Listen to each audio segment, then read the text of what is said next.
Hello, today is Monday, April 21st, 2025, and I'll be reading again from the United Church of Christ Daily Devotional for this day and giving my own impressions and how it impacted me, the thoughts that raised in my head as I read it, not specifically from a Christian perspective, but just using this text as a stepping off point for discussion and contemplation.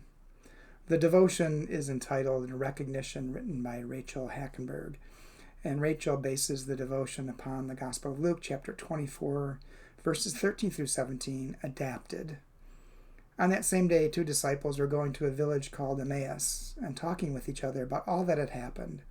While they were discussing these events, Jesus came and walked with them, but they didn't recognize him. He asked what they were discussing, and the disciples stopped for a moment, looking sad.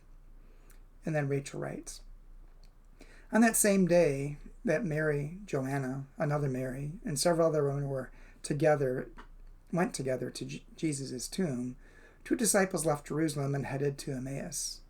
On the same day that the women didn't recognize the angels, the two disciples didn't recognize Jesus. Grief has a peculiar way of twisting perception. So does disappointment. To believe fervently in the divine anointing of a leader, to follow him and learn from him and feel empowered by him, to believe this is it and throw yourself into a movement, only to have the leader publicly destroyed and the community scattered. It takes the breath out of your spirit. It cuts deeply into your own identity, spoils your appetite for possibility. It yanks you so far into yourself that any external awareness is muted, even distorted. Friends look like strangers when you feel isolated by grief. Strangers look like enemies when you're displaced by the unexpected. You feel like a caricature of yourself, unable to recognize God through the fog of self-doubt and shame. It's not uncommon to lose sight of others when you're going through it. Too often, I have not recognized and appreciated a beloved child of God in front of me when I'm disoriented by anxiety. Mary, Joanna, the other Mary, the disciples, their hearts were so focused on grief that they momentarily didn't recognize joy.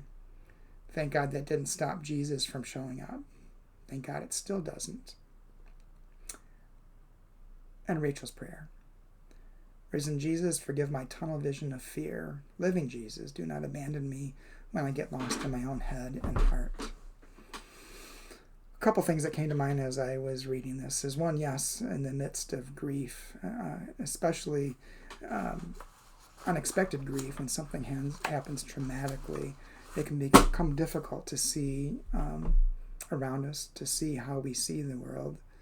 And sometimes we need some help from outside of us to find a thread to hold on to and to be able to see the world differently eventually. And sometimes we just need to sit in our grief and acknowledge it and know that it's okay to feel that grief while holding on to the hand of someone else who may be just sitting there, not saying anything and just listening and being present. The other thing this reminded me of is it's not only grief that disorients us, but other emotion as well, especially fear. Fear is often used as a tool by people in our world, and it's being used immensely in the United States by the current administration. And people are falling into that fear, and they're unable to really see the truth around them because of that fear. And it's difficult for them to even get past the fear to see how things really are. And sometimes we just have to be patient with them. There's no reasoning with people.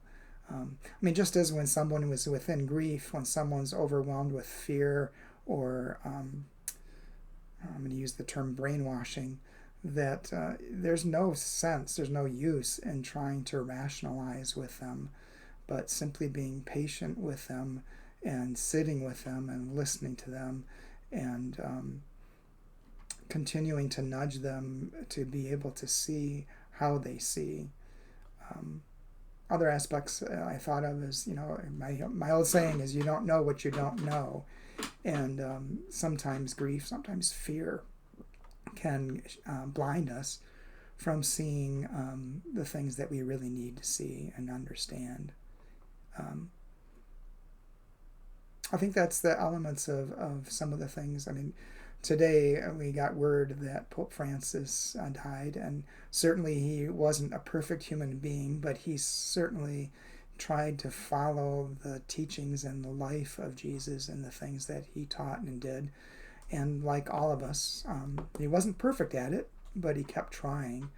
And he would change his mind when he realized he saw something that he didn't see before, when he realized that he knew something new that he didn't know before.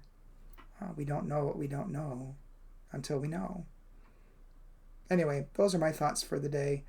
I hope they give you something to think about. I hope they give you a thread to hold on to.